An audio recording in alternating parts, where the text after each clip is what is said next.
Hello, everybody. Welcome into debate night. We are back yet again. We are one episode away from our finale. We have one episode after this. We just had USDGC go down this past weekend. We're going to chat it up about all of that stuff, and then we'll have Tour Championship, and then one more show.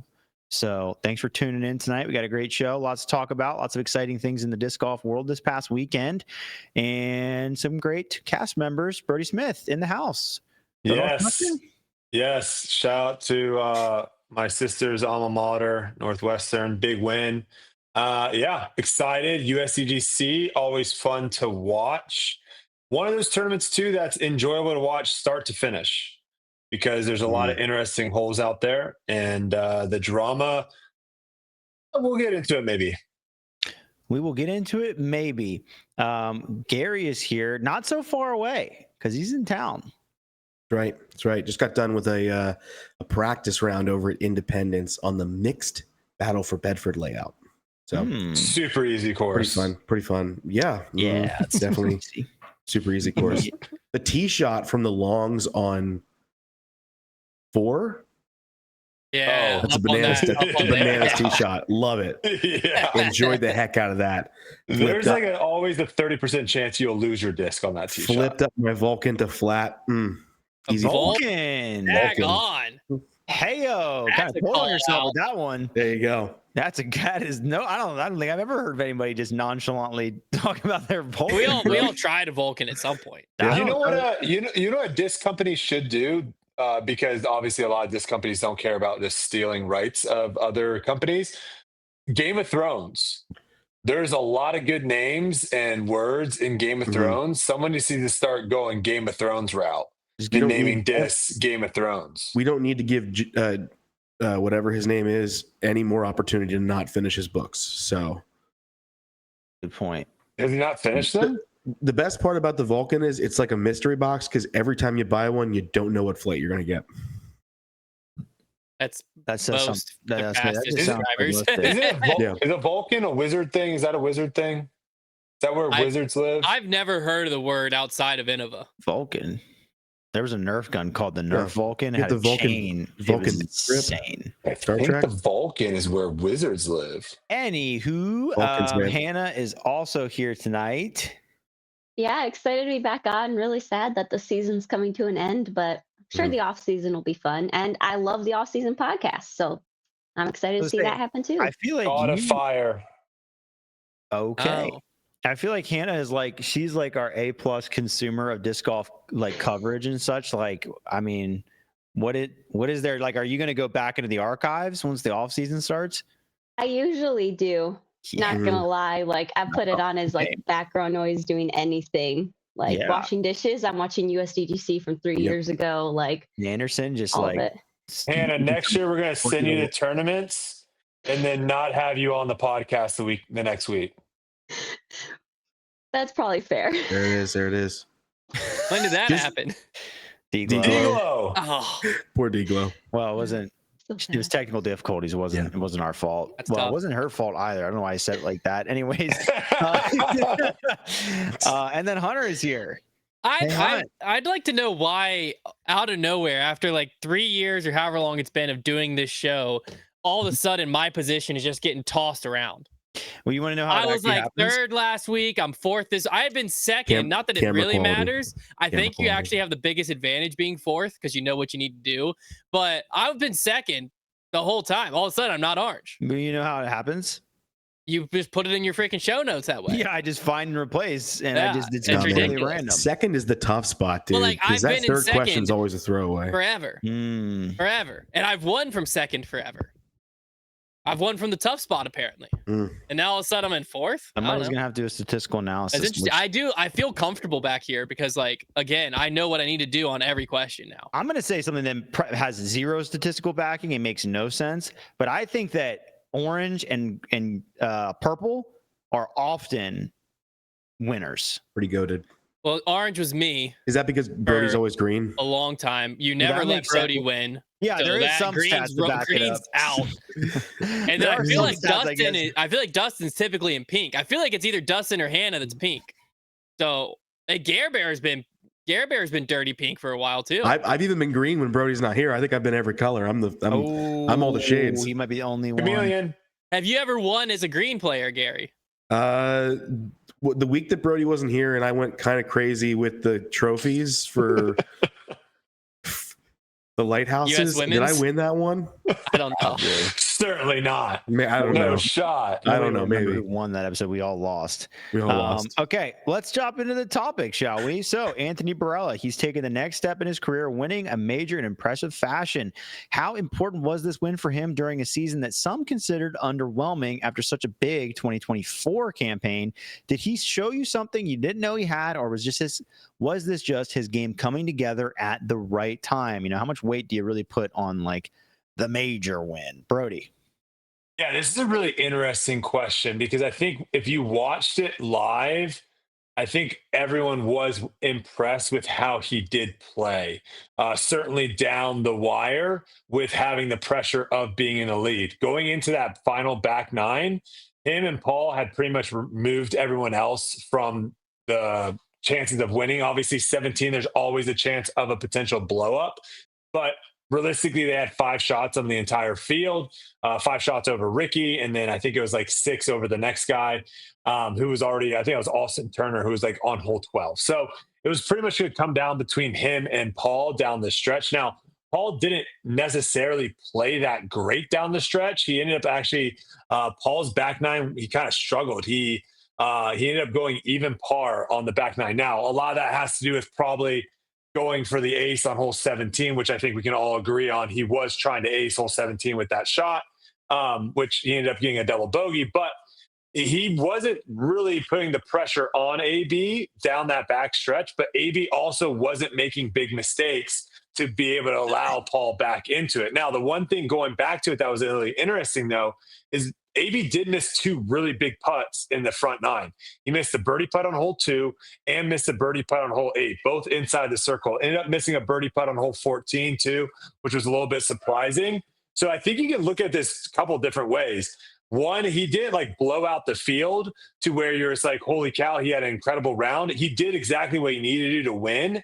But if you also go back and look at it, it was really tough to score that day. The only person that shot better than AB that final round was Antala, who shot 1 shot better at 8 under. So AB's 7 under was still, second best of the day. So he still played really, really well.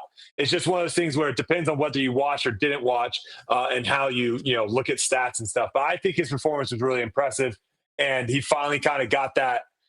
I think we were all thinking about going into hole 17. It's like, here's another one. And he was able to get the greatest skip I've ever seen on that hole. And, or I guess not skip that I've ever seen on that hole and stay in bounds. True that. Gary, what did you think? Yeah, I mean, it's a major. So even if this was last year, it's still impressive, and it's still something that AB desperately wanted to have under his belt. So I'm always impressed by a major win.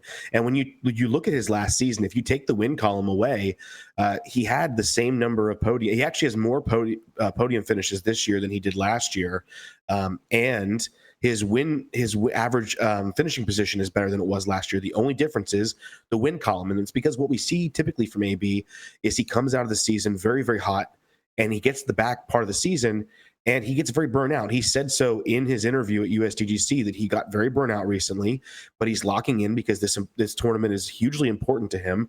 And he came out and we saw that. So I'm not surprised. When you say like, did he show me something that I didn't know he had? People talk all the time about how AB is the man with the highest ceiling in disc golf. We all know he has this in his system. It's just it feels that way because recently, the last handful of events, he's been kind of absent. He's just not been there, and I guess it's because of burnout. So maybe he's got to figure out what it is with his schedule to maybe line up. But he was able to get it done, and at the peak of his ability, Anthony Barela can play anywhere. At any given time. And I think to go out there and to do so, going in that final round and seeing Ricky and Paul, doesn't matter how far back they are, it's Ricky and Paul in the lead car in the final round, and Calvin, and Gannon chasing somewhere, you've got to be prepared for anything. It's a massively impressive performance from AB.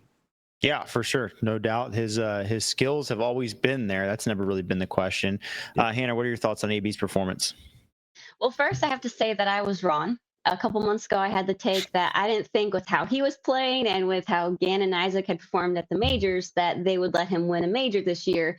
And they weren't even really that much in the battle this weekend. So my apologies, AB. Congratulations on a great win. But no, I agree with what Gary and Brodie said. Like, it's a super impressive win. Is it something that we didn't think he had? Not really. I think his game just came together at a great moment, and he came up in the clutch times when he needed to. I mean, the reality is, even though he's on the same team as them and he's probably friends with them, he was still battling Ricky and Paul, like legends of our sport, people he probably grew up watching on the Pro Tour. And he stayed in it. Like, he didn't really make huge mistakes coming down the stretch. He ended up winning by 4 because of the mistakes that others made. And that's huge. Like, to keep your mental game that strong in a major event, the last major of the year, your first real major moment where you're like, this is the moment after a weird season. Like, people are questioning you. He showed up clutch at the right time and really silenced the doubters in an impressive way. So I think we definitely have to give him his flowers for that. I think it helps probably too, give him a boost after feeling so burnt out as he heads into the off season and into 2026. He's ending his year, essentially the regular season, on the highest note you possibly can, and that's going to count for something. Yeah, no doubt. It must feel great to go into the offseason with that win on your shoulders. Hunter, wrap it up for us. How do you perceive AB's win? Something new? I mean, to me, to be honest with you, was I impressed with his win? Obviously, yes. I think anyone who watched that round would be impressed. Was I impressed because it was AB? Absolutely not. Like, that was exactly the player I think we all know he is. And was 2024 underwhelming to me for AB? No. 2025 has not been underwhelming for me for AB. He got a win. We all knew 2024 was ludicrous, right? Like, we all knew 4 wins.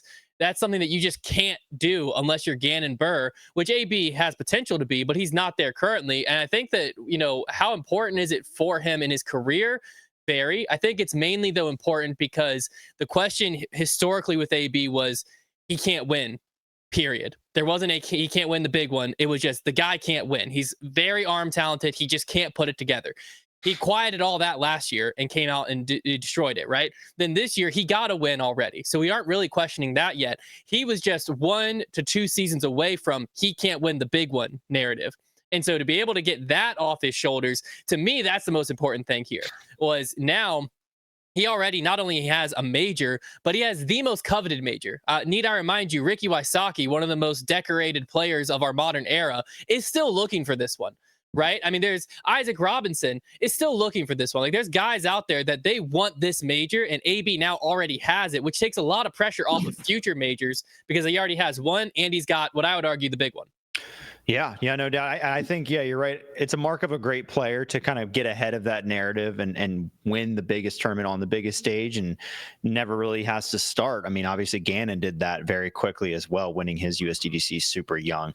But yeah, also having the United States title, that's a good place to start your major building resume, because it does feel like for certain players, it can be very difficult to grab that one. You said the most coveted one. Do you really think that if AB could trade it out for a world championship, he would do it, or wouldn't do it? This is a highly debated thing, right? Within, at least on the media side or fan perspective, player perspective, because title wise, the reason Worlds is so coveted is because of what comes with it, right? Yeah. Historically, you get a signature disc, you get Worlds set your career up for the next 5 years. You're going to be eating well, right?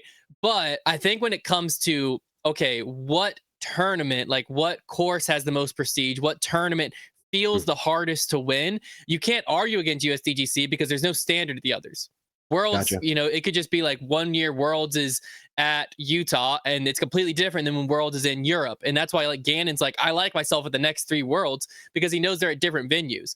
USDGC, I mean, even if you date back to like the 1999 or whatever it was when we saw, or it might have been 2000 something, but regardless, they were showing clips earlier of Ken Climo throwing on hole 17. And even though he was throwing like a spike hyzer, he was still playing hole 17's green. Like, the history out there is really the only tournament that's still on tour that has history that deep.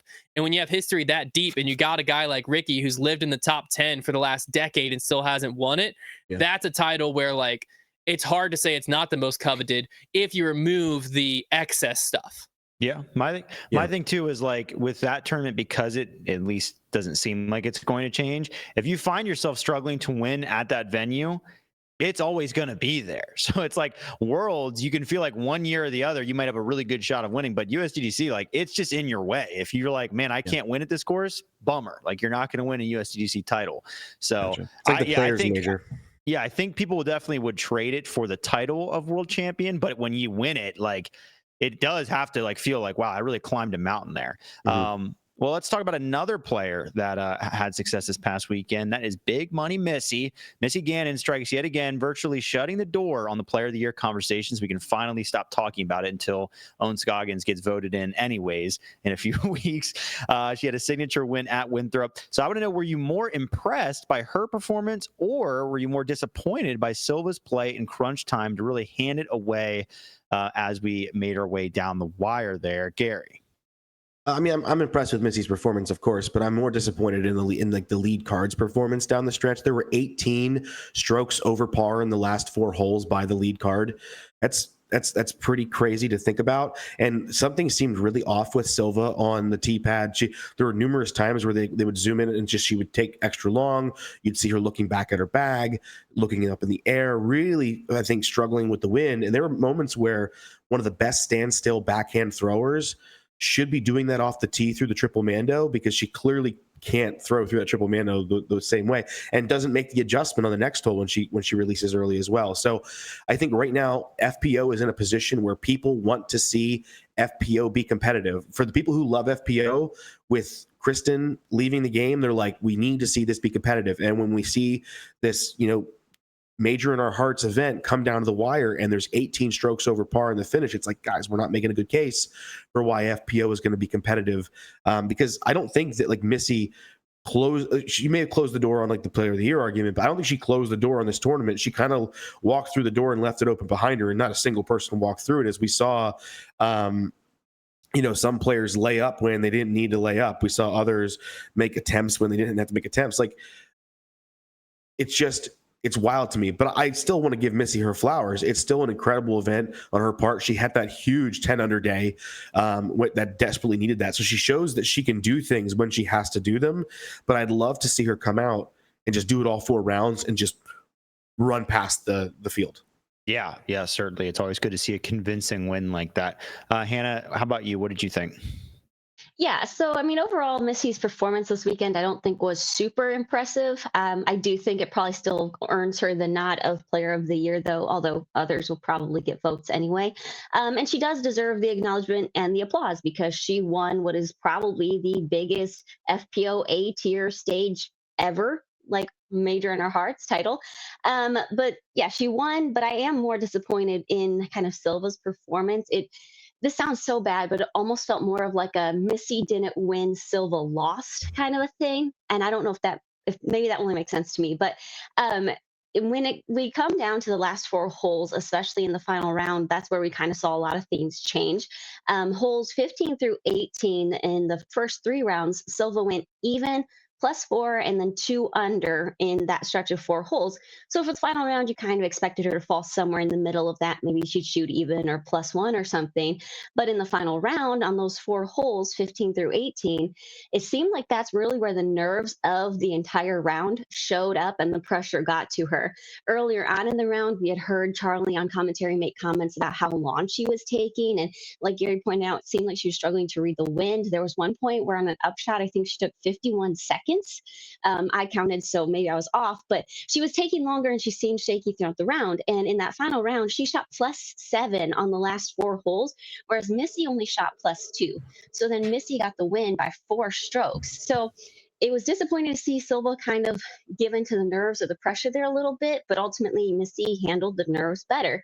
But at this level of competition, you do kind of hope that the difference between first and second place doesn't just come down to who battled the nerves better. Yeah, certainly. Hunter, do you agree? Do you think Silva really threw this one away? No. Here's the deal. Okay, when we look at this event, we have to analyze something. First off, what impresses me the most is we're talking all about the final round. Okay, the tournament wasn't won or lost in that final round, right? What impressed me the most is Missy Gannon's ability to go 4 over in round 2, could have been like, I'm done with this thing. I'm kind of out of it. And still come back and shoot a 10 under par, birdieing 10 holes in a row in round 3. Conditions were tough every day. We were on the ground. Wind was up every day. That 10 under round 3 was wildly impressive. Then, yeah, in the final round, are we saying like, was it the greatest golf we've ever seen?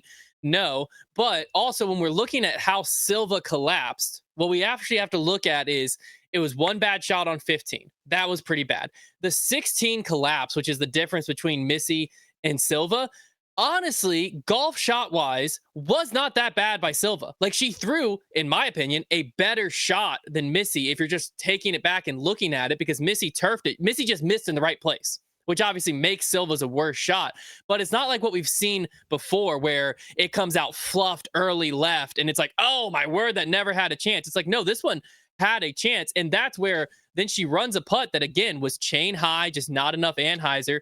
And that's what trickles into the hazard for the second one. Those 2 penalty strokes are really what separates it. I disagree with the decision to run there, but I am overall more impressed with Missy, because the other thing we have to talk about here is they were so far clear of the field that the rest of the field didn't even matter. So, like, if we want to start pointing fingers at people who dropped the ball, how about the entire rest of FPO instead of looking at the 2 that actually played themselves into a position to win this thing? Yeah, definitely a fair point. There's definitely a lot of separation there. Puts a lot of pressure on one or the other. You're not always going to get that duel that you're looking for. That's the problem. I won't steal Brodie's thunder. Sorry. Okay. All right, so far, Brodie, go ahead. Oh, can't hear you. Muted. You're muted. Oh no, I'll give you a few more seconds. You can go ahead. Okay. I'm gonna say that's the problem that we've historically ran into FPO of why it feels this way, is because you only have 2 players up there. So in MPO, like, if Calvin Heimberg fell off the face of the planet or whoever, there's 2 or 3 other guys that are right there competing to where, like, it can still be competitive. In this case scenario, it's like if Silva messes up, it's over. Same thing. If Missy would have messed up really bad, it's over. Same thing when we used to see with Kristen. When Kristen's battling Holland, if Holland collapses, there is no one else there. It's like the next best player is 7 strokes behind. I know here we had a Nelly kind of close, but after her, it was literally like 7 or 8 strokes. And then if you fall like 3 more spots, you're talking over par to like 15 under par. That's the problem. It's not like it puts so much pressure on the 1-2 finishing places where it's like if one of them mess up, the other wins. But it's really problem is like, why is it only 2 people? Where is the other 6 that should be in the mix right now? Fair enough. Brodie, what are your thoughts? Well, yeah, I mean, the first thing I did is I was just really curious to see how this course has played over the years. And this was the first year since 2021 that I think the wind was up for multiple rounds. And back in 2021, Missy actually won the tournament at 2 under par. She was the only player at under par on that tournament. And then you fast forward to this year, obviously a lot more players under par, not that many, actually only 5. Missy wins again. I think the thing with Missy's game, and one of the reasons why we are going to probably miss Kristen a lot, one of the many, is Missy plays really, really smart when the courses start getting tough.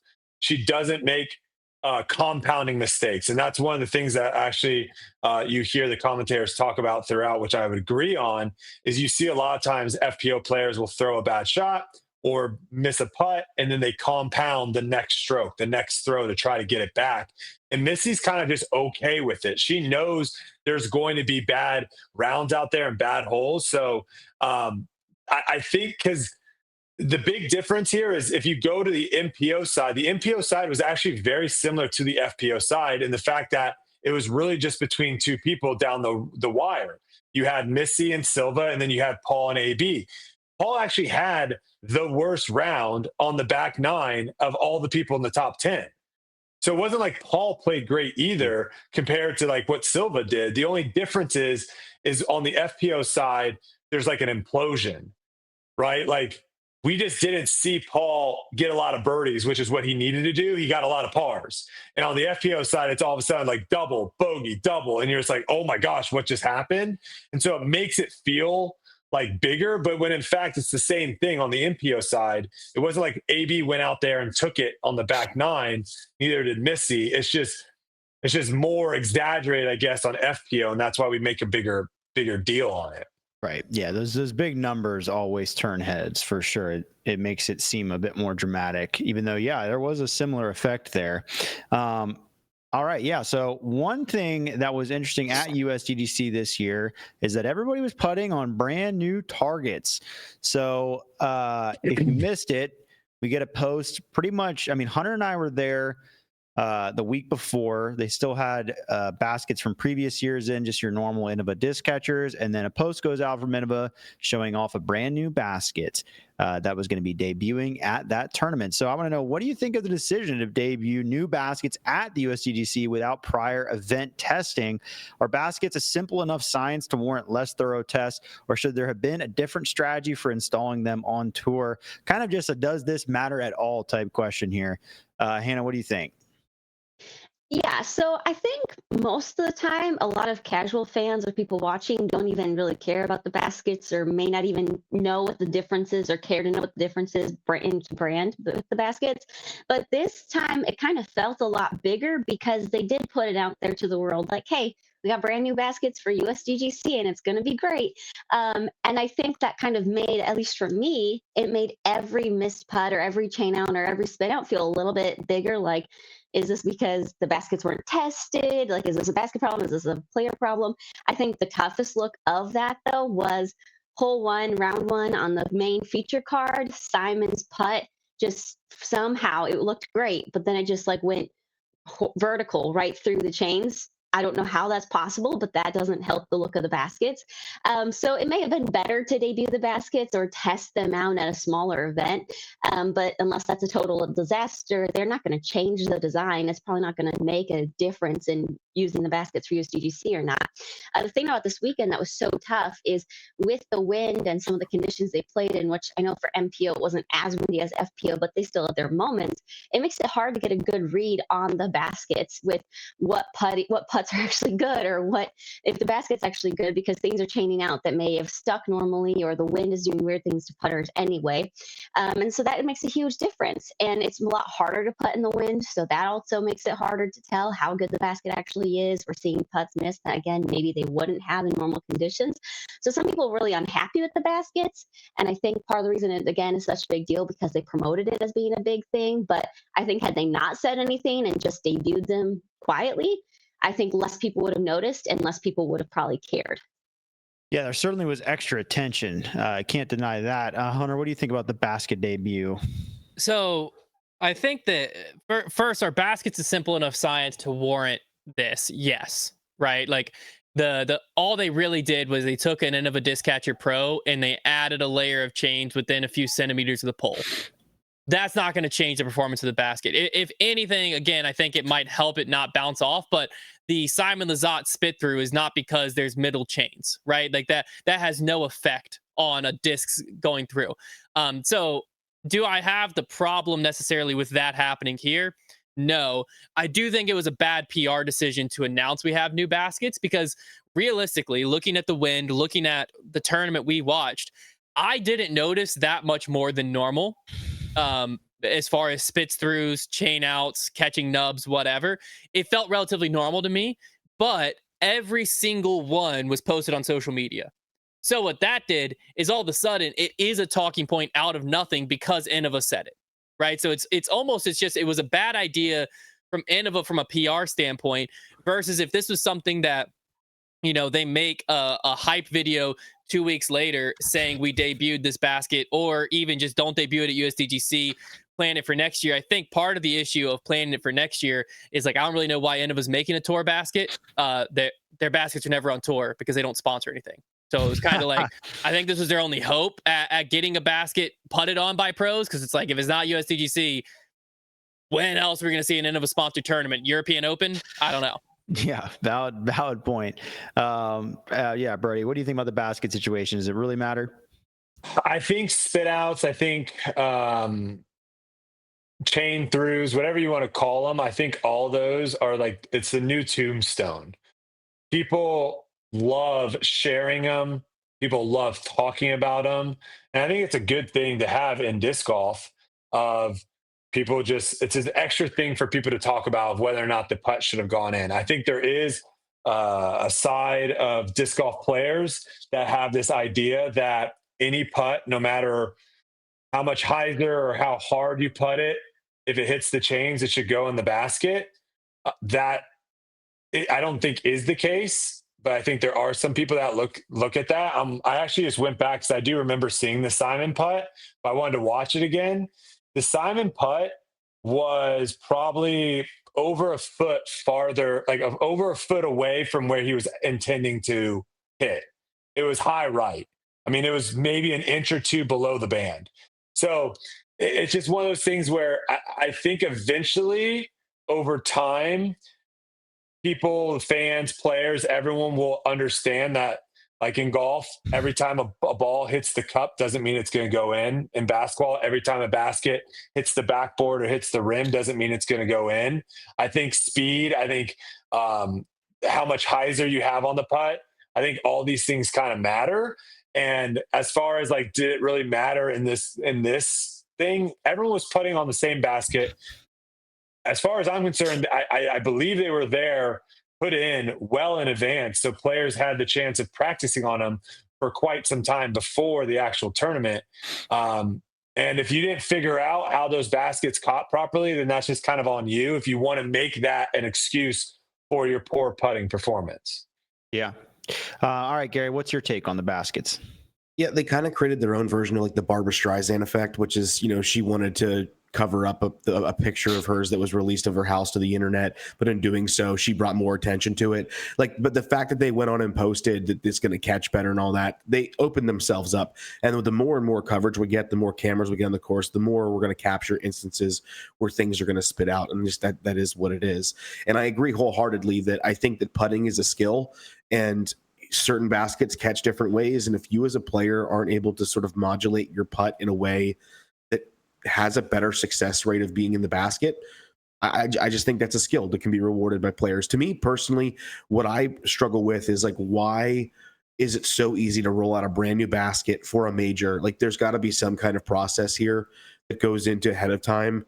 Whether that's we've had testing happen at different places throughout the last couple of years, and personally, for me, I think I would love for them to go either one direction or the other. Either make it so that there's a singular basket that the tour uses as a standard, but that's never going to happen because the manufacturers are involved in the making of these baskets, and trying to award one manufacturer the right to call it theirs is going to be impossible. There's going to be tons of issues of whatever, the biggest manufacturer favoritism. Or they do the opposite, where it's like, hey, this tournament is also known for having these baskets. Figure it out. You are the top players in the world. Putting is a skill. Get a little bit more touch, learn how to hit the basket in a different location, and just be better. Yeah. Go ahead.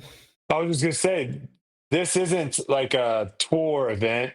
It would be weird. It would be weird if we went to like a tour event and there was just a random basket that was brand new out there, because you'd be like, what did this go through that all these other tour events didn't have to do, type of thing? Like, this is their own independent. I don't think they answer to anyone. No, like, I think not even if they PDGA like sanctioned, basically. Like, I think if they were like, hey, this week we're gonna play with just the pole, and if you hit the pole, that counts, and that was it. Like, who's saying no? Like, they have the ability of doing kind of whatever they want. And so as far as like their concern of like, hey, we're going to put this new basket in or not, like, there isn't. I'm not saying, Gary, there shouldn't be. I think there probably should be maybe someone that's kind of overlooking the whole professional disc golf, because like right now that doesn't exist. I know the PDGA wants to, and I don't know also why the PDGA got a bunch of airtime this past week when they really have nothing to do with this event, I think. But there should be probably someone, and maybe it's like a third party, like that's their sole thing, is like, all we're going to care about is the professional side of disc golf and making sure it's fair and everything. But, as far as tee pads go and all that, but as far as right now, they don't have that. And so, they could just pretty much do whatever they wanted. Yeah. What makes me laugh is you guys mentioned like the negative PR, the Streisand effect of like, it drew attention to the baskets. So my question, like disc golf baskets, like there's always going to be some kind of spit out, even if it's warranted or not. And so the question is like, what did you want to happen? Did you expect people to like post a clip and go, oh my gosh, look at this catch this basket just made. Nobody's ever going to do that in their right minds. So like people are only going to pay attention to a basket when it does something bad. They will never well, especially the problem they were trying to solve, it seemed, was discs not bouncing off the pole. Yeah. But you're never gonna hit the pole and be like, finally it went in the basket. Yeah, like thank goodness that one caught. That's the one you expect to go in. Yeah. Did you guys see a lot of bad? Did you guys see like a lot of bad spit outs? Not too many. Not more than normal. And there were actually some things where the basket saved. What was that putt that Gannon had? Yeah, where it was felt on, like the 10, last link on the chain, grabbed the disc and pulled it back in. It does look. Hunter, you said the only thing they changed was the chains around the pole. I think they did taper in. I think the chains were closer.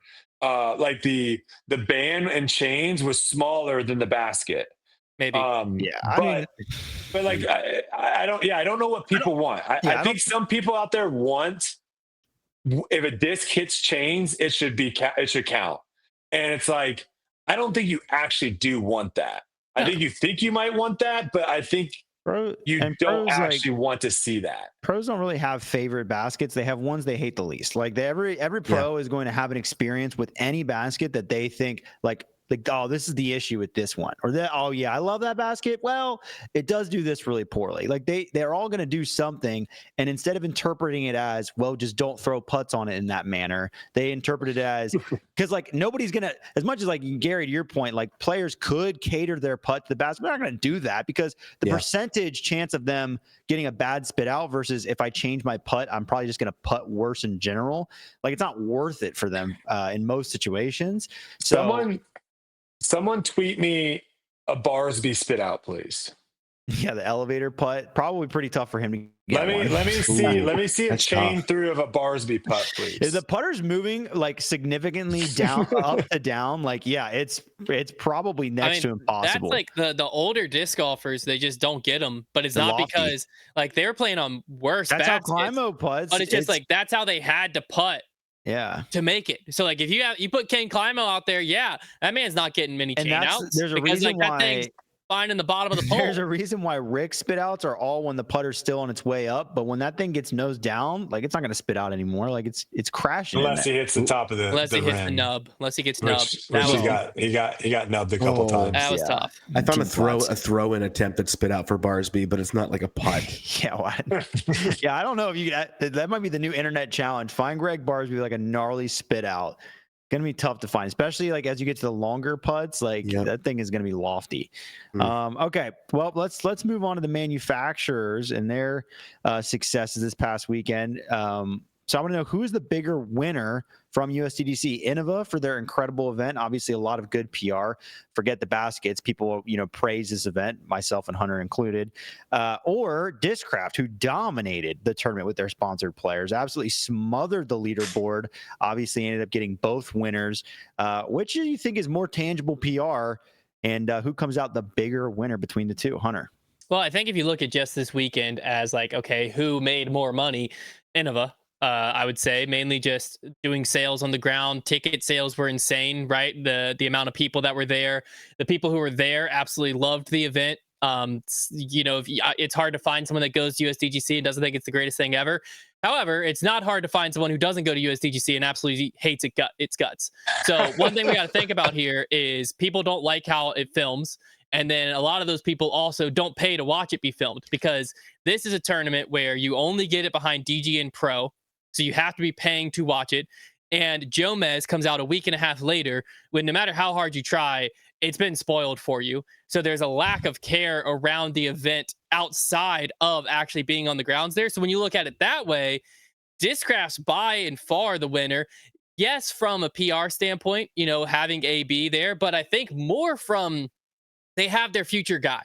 They found him. Right. And this was kind of the last stone in the, is he really our guy? Because as Paul Macbeth retires a few years from now, as Ricky Wysocki gets to that era, they need someone to take over. And I'll be honest with you, I kind of view Anthony Barela as the Ricky Wysocki to Paul Macbeth if Ricky Wysocki was marketable. for all those years. Because the thing is, Gannon Buhr's dominance, yes, it's going to create some fandom. It's going to create a lot of hatred, and you're going to want the guy that's most likely to take him down. And imagine if Ricky Wysocki had the swagger of AB back in 2012, 2013, 2014. He would have been selling discs like hotcakes. So I think that's where Innova really wins, is you got a really marketable player with all kinds of swagger, just won a big one. You mean Discraft? Sorry, Discraft. Innova used to have him. Let him go. Like a lot of things. Good point. Maybe that makes him extra loser. Brodie, what do you think? I don't know what happened this year, Hunter, but Jomez is already out. So yeah, I don't know what called that. They posted. They literally announced that they weren't going to post until the Saturday after the event. Final round just came out 7 hours ago. Yeah, dude. All the rounds are out. So they broke their own word. They literally posted before the event. Everyone was ticked off because they said first round isn't coming out till next Saturday.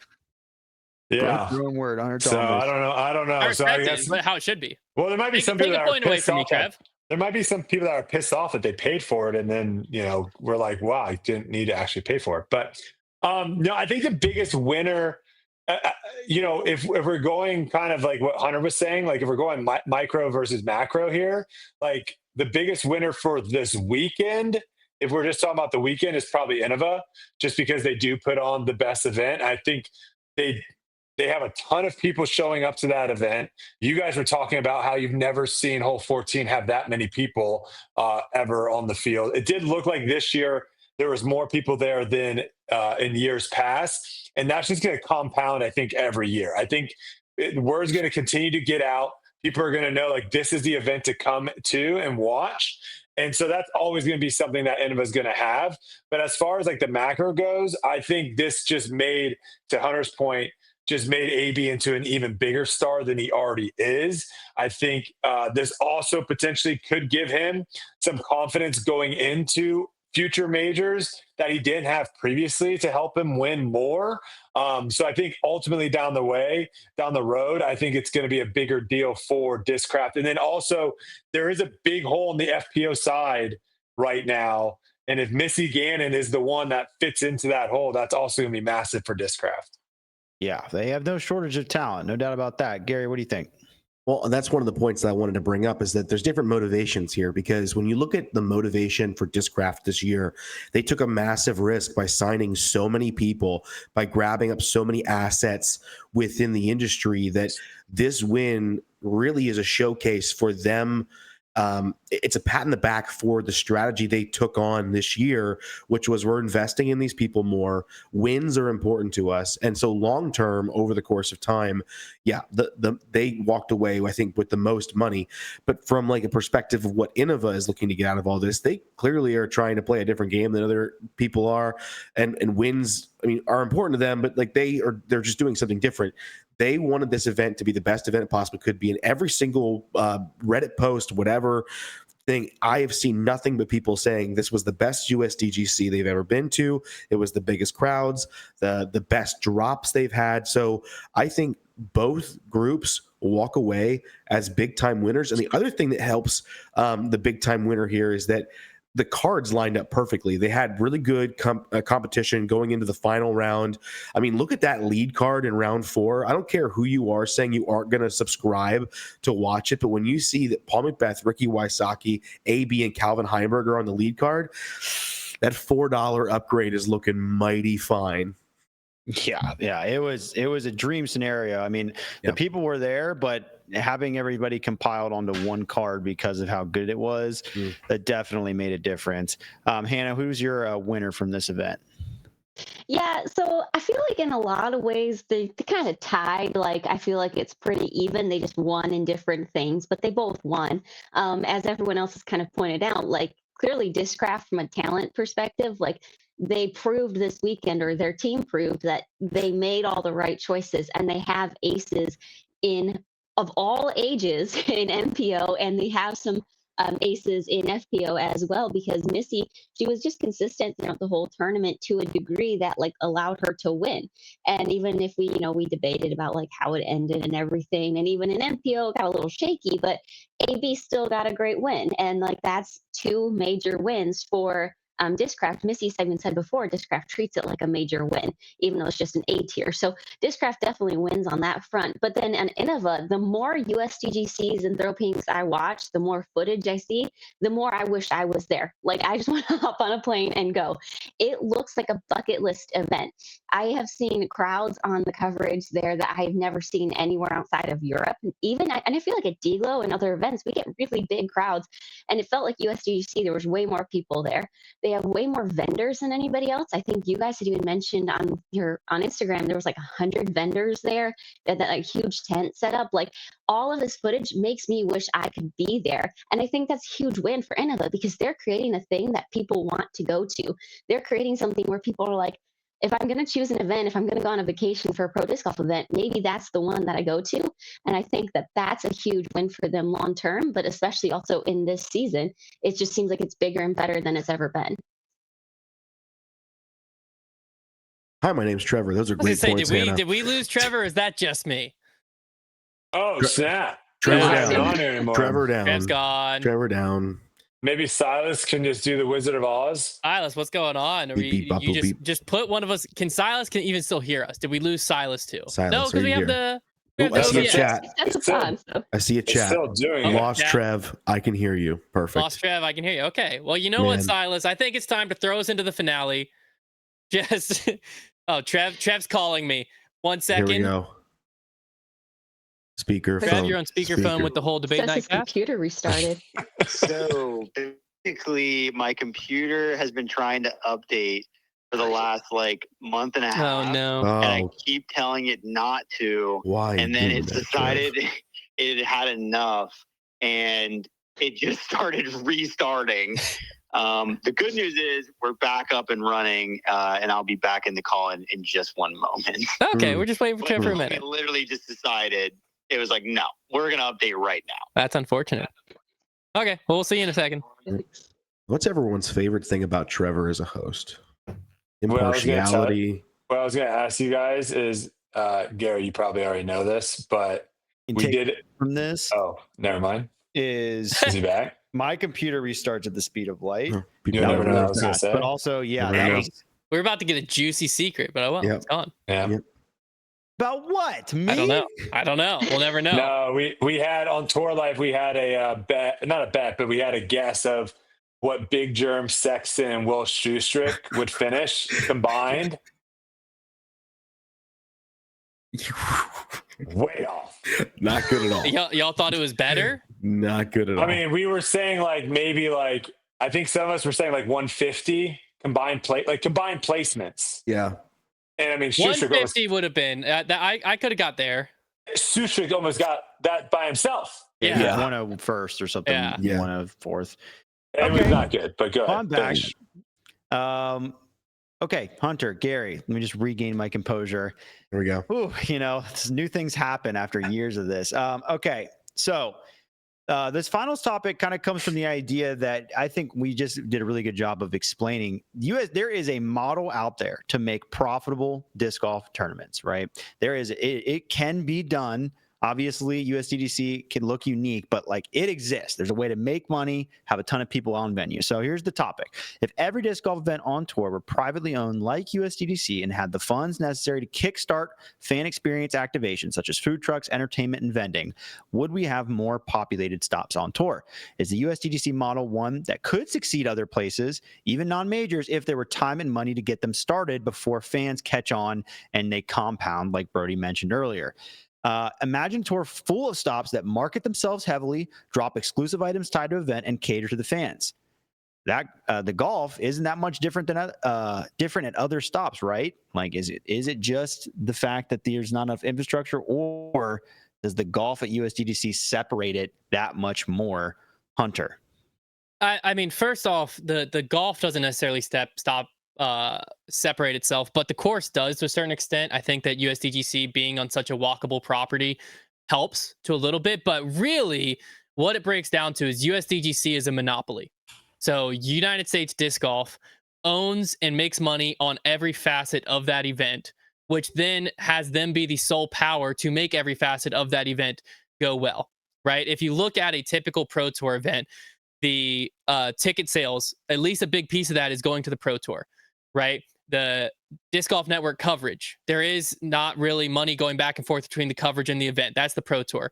The title sponsorship is actually a net negative from the manufacturer coming in. So if they want to do special releases and stuff there, they can. But we've seen at some events where it's like, we don't even know if we're going to vend there because we're spending money on this event as a coverage value, not an on the grounds value. And then you have the on the grounds team. That's a lot of times the local guys wanting to put on a really good event. And when it's all separated, then each vision of success is different for all those people. Whereas at USDGC, that's one engine. I mean, if we go back a few years, I don't know what the Disc Golf Network model is now with them, but a few years, they were hiring outside coverage companies because they were fully monetized the coverage. They fully monetized the tickets. They are the ones getting a cut of every vendor sale there, and they're the vendor there. They're the main vendor, so they're wanting to make sure there are drops going on. They're making all the money off of that. So when you have all of that together, yes, the problem is the Pro Tour would have to give up so much control and so much trust that's where I don't think it really can work out. I think what really the best next step here is to get manufacturers more involved with events, because I think that one of the things that drives a lot of this is the hype drops, the limited edition, at D-Glow, the level up Luna, the power up Buzz, that type stuff, that gets people really excited to be there. And in a lot of other events and a lot of other manufacturers that aren't Discraft, they're just simply not doing it. And I think that's where you don't feel that sense of left out, because there's not someone flipping a disc for $150 in front of your face. Yeah. Okay. Gary, what's your take? I'm going to lean more into like the question and like the hypothetical environment that it kind of sets up, which is, you have all these courses that are, events are privately owned. I think one of the issues you run into obviously is the course itself. The golf, like Hunter said, isn't all that different, but there's something very special about Winthrop Gold and how it's set up so that it's that enter and exit through the gift shop mentality where you have to go through, the bulk of where the activity is at to get to places. And it's all located in a place where you can go in and be a part of it at many, many locations on the course. And there are a lot of courses on tour that do not set up well for that particular type of design. I think the other big issue we'd run into here is just because an area or an event is privately owned, you need to have people with the vision, the passion, and desire to make that event as good as humanly possible. And we've seen before, when you give people too much money, you get something like a Disc Golf Magazine. And so you've got to be careful, like who is put in charge of those types of things. I think we would see more people do well. I would see events moving away from less populated areas, because you're going to start to get to a point where these smaller venues, you're going to be using the same people all the time. And there is going to be a certain degree of burnout. The market's going to be adjusted. And I think it'd be great to see that kind of stuff happen. To see ownership be put on an event creates a sense of pride and urgency to make it the best event possible. Who would step up to own all these events? If a company owned 7 events, would every event be as good as the last? I don't think so, because when you have one event that is your event, you will be judged all year by that event. It just creates a need to make it the best possible thing. So, in my opinion, it'd be great to have this happen. I would say tour stops would some tour stops would disappear, other tour stops would appear. Yeah, it's like okay, what if the scenario were, because obviously USDGC, you can't deny it draws crowds from beyond just the region, but like it's hard to imagine like we can't have one of these on the West Coast. Like, I mean, there's so many people out there that like could come to a big disc golf tournament, because like we said it before, but like everybody that goes to USDGC, I mean, we repeat it over and over. People were like, well, this is my first tournament. Well, this is the one to come to. That's what we tell them. This is the one to go to. And so like word of mouth is powerful because they are putting in a product. So I guess the question too is, like, okay, if an event at the exact same grandeur of USDGC just teleported itself to a populated area in somewhere more towards the West Coast, like, and it was happening next weekend or next year, and it was promoted well. Well, OTB's like that. The OTB Swenson course that tournament. It's as populated as USDGC. I mean, it's tough because it's like a major, like I would say that if that course held Worlds, it would probably be, yeah. Right. That's what I'm saying. There's Like, a lot of people that come out to that tournament. And I guess that was part of the question too, is obviously the major, of course it's always going to add some element, but like, a couple years ago, Hunter and I went to the Wells Fargo Championship, the PGA Tour event. It was our first PGA Tour event.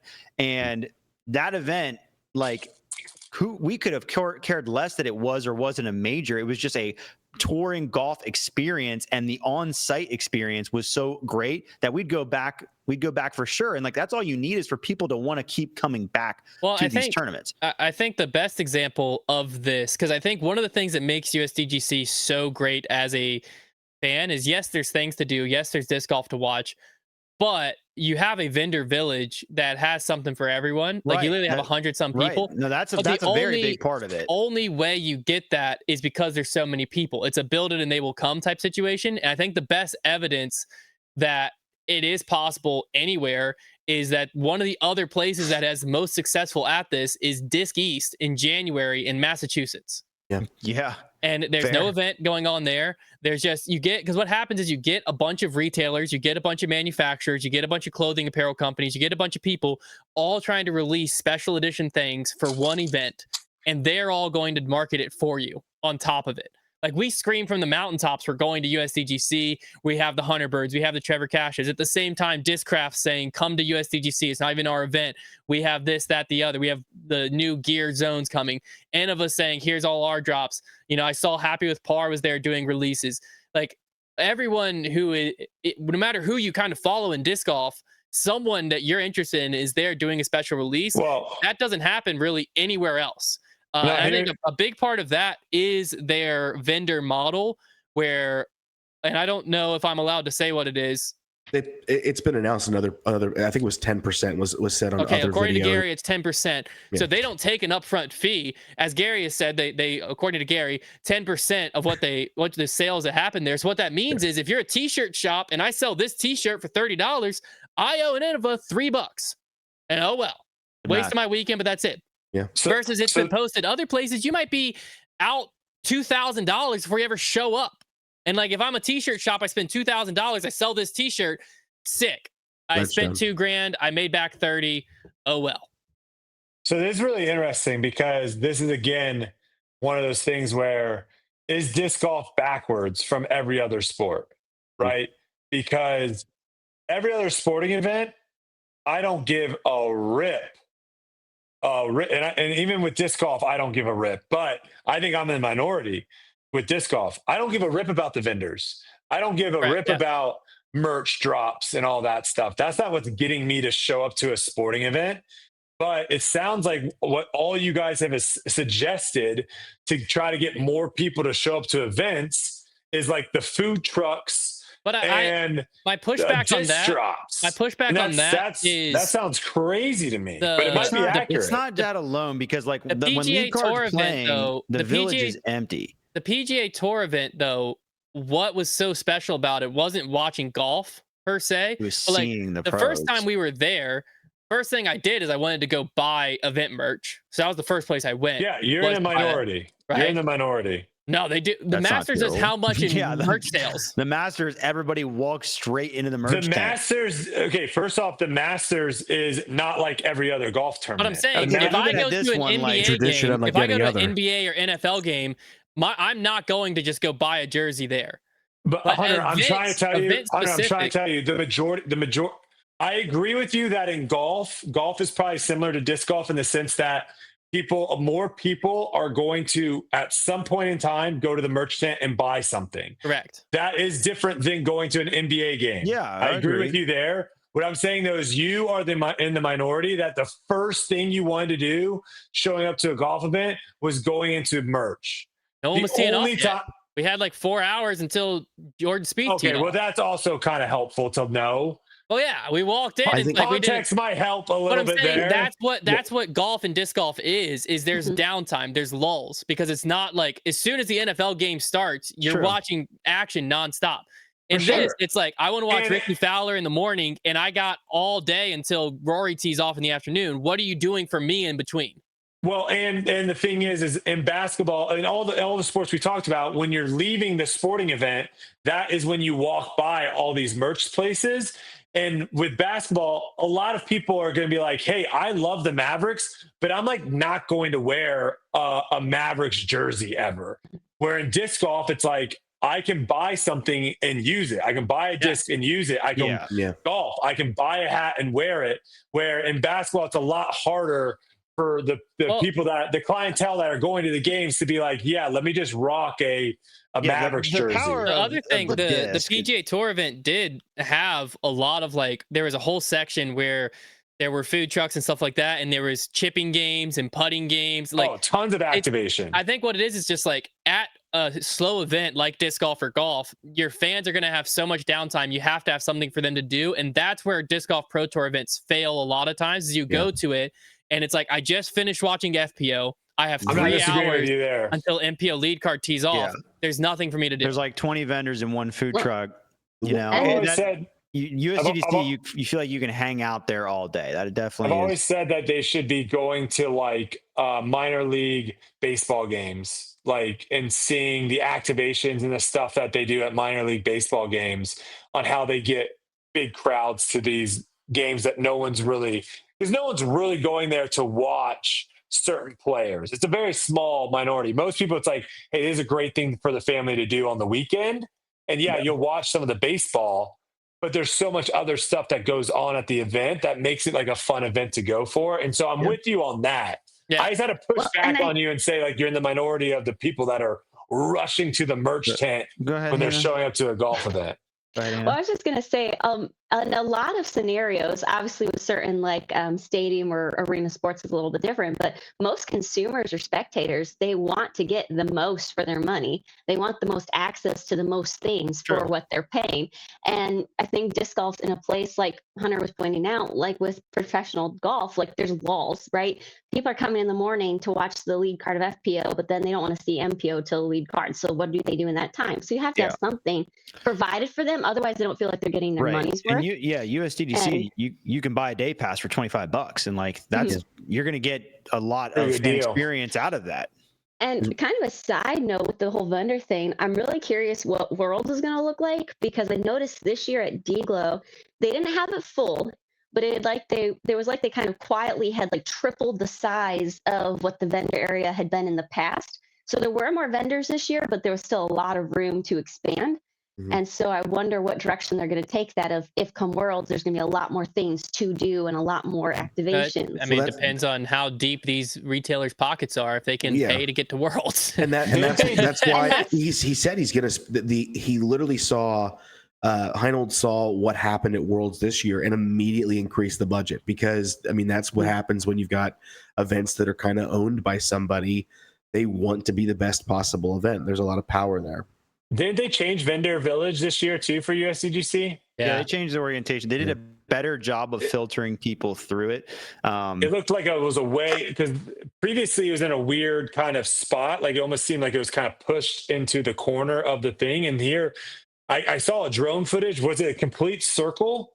Is that what they did? Circle? It's like a half circle almost. You walk in through a tent, and then you were basically you just kind of walk down a line as you got closer. But it just did, from the entrance, they made it much more apparent of this is where you go. You go through this tent, and that's how you get in. You don't walk around it. You go through it. Vendor. The other one is you could kind of walk into it from all so many people didn't go in it last year. This year, that giant tent, everyone walked through it. There almost wasn't an option. It felt this is the entrance gate. Versus last year, it was just kind of one of those Zuka things you throw through, and you're like, am I supposed to walk through that? I don't know. Yeah, they funneled better. Okay, chime in the comments below. Yeah, what do you think about this model? How do you think it could be better utilized on the tour? Because obviously there is a way to get a very profitable, successful disc golf tournament on the calendar. We only have one more episode left next week. So make sure, if you want to submit any more topics, you can scan the QR code on the screen. You can throw in whatever you want us to talk about in the finale, because it is going to be our last episode of the season before we move into the off-season podcast. So thank you all for tuning in, and we will see you one more time next week.